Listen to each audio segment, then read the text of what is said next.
Ассалаумағалейкум, қалайсың достар? Жалпы сен осы видеоға не үшін кірдің? Мен қандай кітап оқитындығын деп жүрсің бе?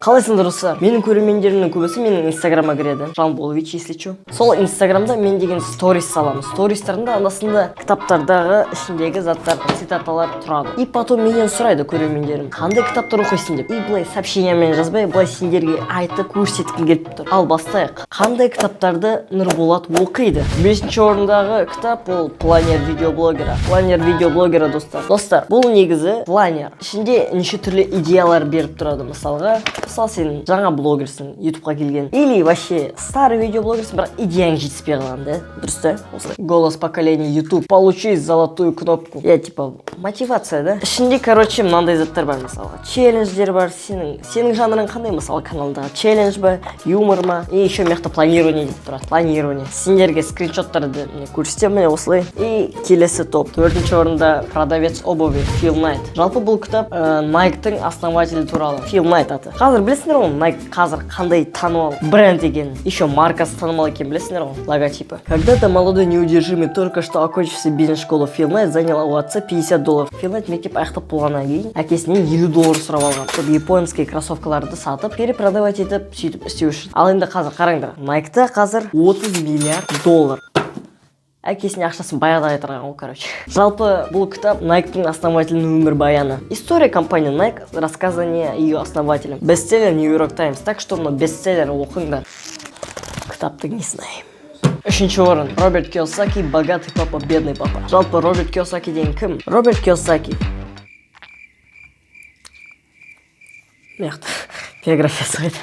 Жалпы Роберт Кийосаки ол атақты бизнесмен и пропагандист финансового образования. В общем, бәрін айтып береді, ақша жайлы бәрін айтып береді, короче. Ал богатый папа, бедный папа кітабы өзінің өмірбаяны кішкентай кезінде екі әкесі болған. Екі әкесі дегенде бірінші родной әкесі, да, кәдімгі родной әкесі, екіншісі досының әкесі. Екеуін бүйтіп салыстырып қараған. Бедное мышление, богатое мышление. Ары қарай мен айтпаймын, өздерің сатып алыңдар да қараңдар. Или электронный версиясынан оқыңдар. Роберт Кийосаки. Чему учат детей богатые родители и не учат бедные. Совет берем, мен осы кітаптан мотивация алғаным бар ғой. Конкретно ақшаны ұстап білдім мен. 2-ші орында Робин Шарма. Ключ к сверхвозможностям. Не болып кеткен тілме. Робин Шарма. Ключ к сверхвозможностям. 100 плюс одна идея для раскрытия вашего потенциала. От монаха, который продал свой Феррари. Жалпы осы Робин Шарма деген. Міне, осы ағай, лысый. Джейсон Стэтэм. А енді Робин Шарма туралы айтып кетейін. Один из ведущих мировых специалистов по лидерству и личному успеху. Его книги опубликованы в 36 странах, помогли миллионам людей. Его труды ценят высокопоставленные чиновники и рок-звезды и руководители мегакорпораций и члены королевских фамилий. В числе его клиентов Nike, жаңағы кітап Nike, BP, General Electric, NASA, FedEx, FedEx типа доставщик компаний, Microsoft. Сендер қазір компьютерлерінде ойнап жатқан Microsoft шығарған ғой, сол оқиды осы кітапты. В общем, үлкен кеңес берем, ішінде советтер толып тұр. Күніне бір бетін оқы, мыңна пайда. Осы кітапты оқыңдар, өкінбейсіңдер. Ал енді 1-ші орынға да келіп жеттік, достар. 1-ші орында ол кітап менің ең алғашқы кітабым оқыған. То есть маған мотивация берген ең алғашқы кітап. Бұл кітапты мен таңғы 6-та оқып жүрдім, ғой, білесіңдер ме? Таңғы 6-та просто так тұрам, будильник соққаннан кейін бүйтіп қолымды жуам и осы кітапты оқимын. Наполеон Хилл, «Думай и богатей». Сендер айтатын шығарсыңдар, неғып айтып отырсың сен мынандай кітаптарыңды? Кітап жатқа керек вообще. Мектепте де оқып жүр ғой кітап. Бұл мектептің кітаптары емес. Бұл атақты адамдардың жазған кітаптары. Жалпы Наполеон Хиллді оқымай айтып бере аламын кім екен. Наполеон Хилл ол өзі бай адам емес, бірақ миллиондаған адамдарды бай қылған адам.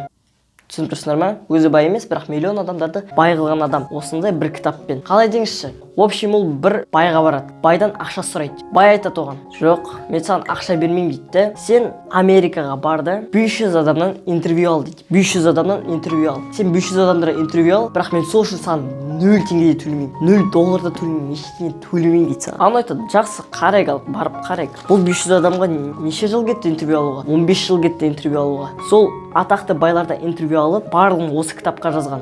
Сосын неше түрлі опыт алған ол Наполеон Хилл деген адам. Неше түрлі адамдармен кездескен, неше түрлі сабақ алған өмірден. Осы кітапты оқы. Сен не только мотивация аласың, сен еще өмір не екенді білесің. Ақшаны қалай использовать етуді білесің. Настойчивость не екенді білесің.